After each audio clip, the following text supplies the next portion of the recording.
안녕하세요. 김누나입니다. 베트남의 핫한 뉴스들만 모아서 소개시켜드리는 김누나의 핫 이슈. 자, 이번 주에도 특별한 이슈로 시작하겠습니다.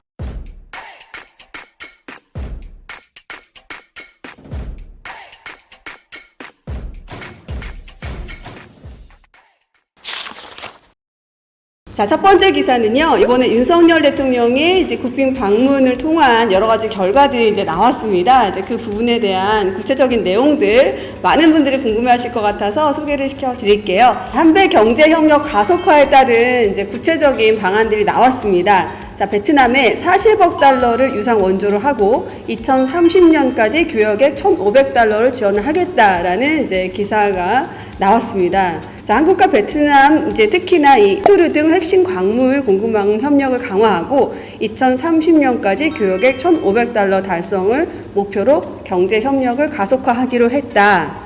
자, 윤석열 대통령과 보반던 베트남 주석은 23일 하노이에서 한배 정상회담을 갖고 공동 언론 발표문을 통해서 포괄적 전략 동반자 관계 이행을 위한 행동 계획 채택 등 모두 17건의 협정 양해각서를 체결했다고 밝혔습니다. 자, 협정 양해각서의 이제 핵심 내용이 몇 가지 중요한 포인트가 있는데요. 이제 첫 번째가 핵심 광물 공급망 협력을 강화한다라는 내용입니다. 그 원산지 증명서 전자교환 시스템 개통을 통해서 양국 수출 기업들의 자유무역 협정 FTA죠. 특혜 관세 적용 범위를 넓히고 그 편의성을 높이기 위한 무역 확대를 촉진을 한다는 내용과 함께요. 또 한배 핵심 광물 공급망 센터를 설립해서 히토르 등 핵심 광물 분야의 공급망 협력을 강화한다. 라는 내용입니다. 이 베트남이 전 세계적으로 이 광물, 그 다음에 자원이 상당히 많이 묻혀 있는 나라 중에 하나입니다. 그래서 2022년 기준 베트남 히토르 매장량이요, 세계 2위이고요. 뭐 텅스텐, 주석, 보크사이트, 티타늄 등도 아주 풍부하기 때문에 한국의 우수한 가공 기술을 결합을 해서 수평적인 협력 모델로 안정적인 공급망을 확보하고 베트남 자원을 고부가가치화하는 그런 협력 시너지 시스템을 도입을 하겠다. 이런 이제 이 핵심 내용 첫 번째고요. 자, 두 번째 핵심 요소는 이제 인적 교류 확대에 대한 내용입니다. 이와 함께 한국 정부는 향후 7년간 대외 협력 기금을 지원 한도를 종전 15억 달러에서 20억 달러로 더 확대를 하고요. 2030년까지 총 40억 달러 규모의 유상 원조를 베트남에 지원을 하기로 했다. 특히나 베트남 과학기술 혁신을 집중 지원하기 위해서 한국국제협력단 코이카에서 무상 원조로 10년간 3천만 달러 규모의 양공 공동 연구를 지원을 하고요. 한 베트남 과학기술원 VCAIST죠. VCAIST도 지속적으로 지원을 한다. 이러한 내용이 되겠습니다.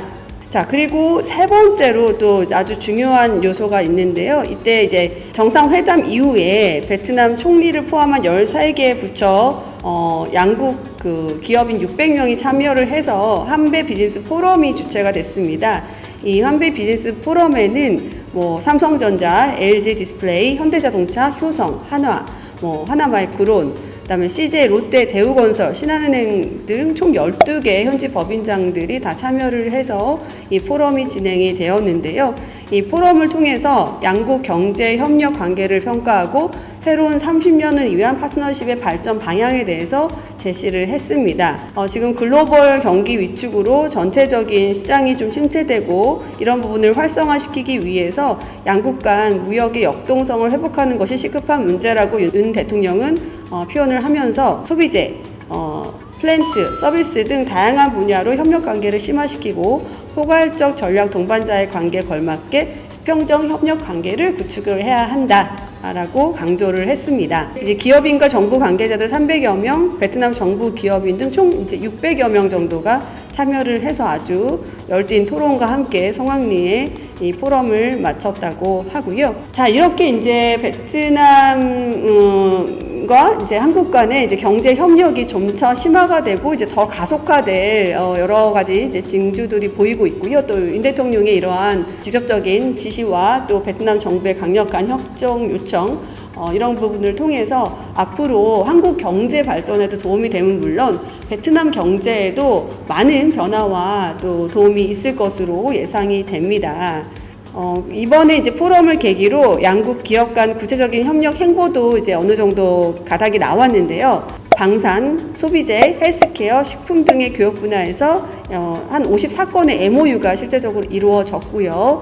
전기차, 첨단 사업 등과 관련된 28건의 MOU, 그다음 기술 협력, 핵심 광물, 온실가스 감축 등 공급망 미래 협력을 위한 29건의 MOU 등 역대 최대 총 111건의 MOU가 체결이 됐습니다, 이번에. 그래서 이러한 여러 가지 지표들이 앞으로 베트남 경제 그리고 한국 경제에 많은 이제 도움과 영향이 끼쳐질 것으로 예상이 됩니다. 이렇게 윤 대통령이 직접 나서서 이제 두 팔을 걷어붙이고 적극적으로 이제 기업 활동을 지원을 해주고 또 베트남 정부가 조금 더 한국 기업의 우호적인 정책들, 그다음에 여러 가지 절세들 이런 것들을 좀 적용을 시켜서 한국 기업들이 더 베트남에서 사업 영역을 확장하고 확대할 수 있도록 강국한 요청을 했고요. 또 베트남 정부 입장에서도 사실 이러한 이제 경제 협력과 많은 지원들이 따라옴으로써 경제 발전에 큰 도움이 되기 때문에 이번에 이 정상회담과 이러한 경제 포럼 등을 통해서 베트남 경제 향후 상당히 호재적인 요소들이 많이 발생할 것으로 예상이 되네요. 자, 두 번째 뉴스 기사는 첫 번째 소개시켜드린 기사와 이제 연관성이 있는 내용이 되겠는데요. 이번에 한국의 5대 그룹 총수가 경제사절단에 같이 왔고 이제 최대 규모로 그 경제사절단도 구성이 됐고 하기 때문에 여러 가지 경제 관련된 이제 행보들 5개 기업 총수들의 이제 경제 행보가 또 상당히 이제 많은 이슈가 됐고 주목이 됐는데요. 자, 이 이제 경제 사절단 중에 특히 5대 그룹 총수가 어떤 행보를 보였는지를 한번 살펴보겠습니다. 자, 이재용 삼성전자 회장이 이제 특히나 그 윤 대통령과 함께 그 삼성전자 R&D 센터 방문을 한 내용이 상당히 이슈가 됐습니다. 자, 윤석열 대통령이 함께 방문한 것으로 알려진 삼성전자 하노이 R&D 센터는 베트남 생산 거점을 넘어서 동남아 최우선 전략 거점으로 발전시킨다는 목표를 가지고 있는데요. 올해 초 베트남 정부 수뇌부가 교체된 상황이기 때문에 이번 방문에서 정재계 인사들이 인맥을 쌓는데 상당히 집중을 많이 했다라는 내용입니다. 특히 또 최태원 SK 회장도 베트남의 대대적인 투자를 단행해서 지금 성장성을 주목해 오고 있습니다. 지난 2018년 SK 동남아 투자 법인을 설립을 해서요. 현지 유망 기업에 대한 투자를 계속적으로 해오고 있는데요. 1위 식음료 유통기업인 마상그룹의 4,700억 달러, 한화로 약 6천억 정도가 됩니다. 투자해서 지분의 9.5%를 확보를 했고요. 또 베트남의 삼성이라 불리는 빈그룹의 10억 달러, 원커머스의 4억 1,000달러, 파마시티 1억 달러, 크라운엑스의 3억 4천 달러 등을 이제 투자 유치를 해봤습니다. 또 최 회장은 2021년 말 베트남 국회의장 등 정부 주요 인사들과 만나 넷제로와 탄소 감축을 위한 친환경 사업 영역에도 포괄적 협력을 추진하고 있고 그에 대한 양해 각서를 체결한 바도 있습니다. 국내 기업 중에는 SK가 최초고요. 이 SK 에코플랜트는 현지 지붕 태양광 전문 기업 나미솔라와 2021년 합작 법인 세턴 솔라 에너지를 설립해서 2025년까지 약 250메가와트 규모의 지붕 태양광 사업을 추진하고 있고 투자 금액만 2억 달러 수준입니다. 상당히 많은 지금 투자금을 특히나 이제 신에너지, 특히 태양광 에너지 쪽에 집중을 지금 하고 있습니다.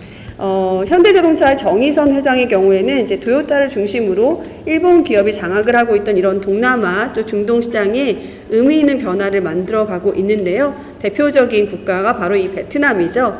현대차가 2017년 베트남 탕콩그룹과 베트남 린민성의 생산합작법인인 HTMV를 설립을 했고 2년 만인 2019년 토요타를 제치고 1위의 기업으로 올라섰습니다. 2021년까지 연속으로 시장 판매 1위를 이어갔고요.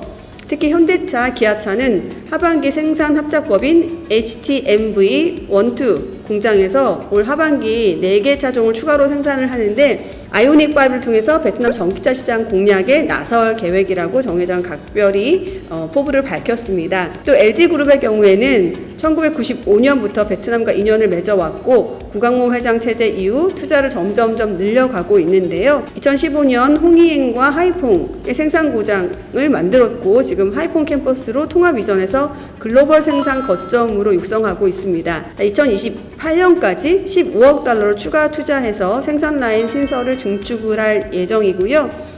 특히나 부회장은 베트남 이제 젊은 인재 채용에 상당히 진심이고 적극적으로 인력 채용에 투자를 하고 있습니다.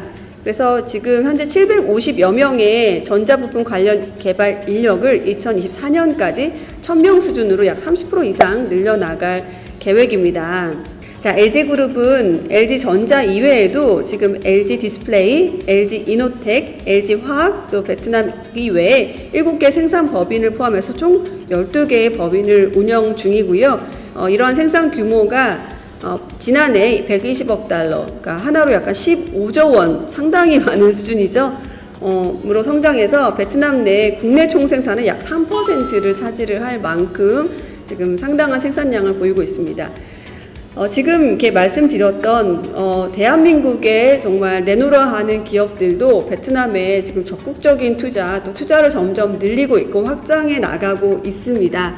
이번 윤석열 대통령의 방문에 힘입어서 앞으로 점점점 더 점진화시키고 발전시켜 나갈 것으로 예상이 되네요. 자, 첫 번째 기사, 두 번째 기사 모두 어떻게 보면 한국 정부에도 도움이 될 만한 기사이고요. 또 베트남 내에서도 한국의 위상이 점점 높아지고 또 베트남 국가 발전에도 도움이 되는 유용한 기사가 아니었나 싶습니다. 저는 다음 주에도 좀 더 유용한 기사로 여러분께 인사드릴게요. 감사합니다.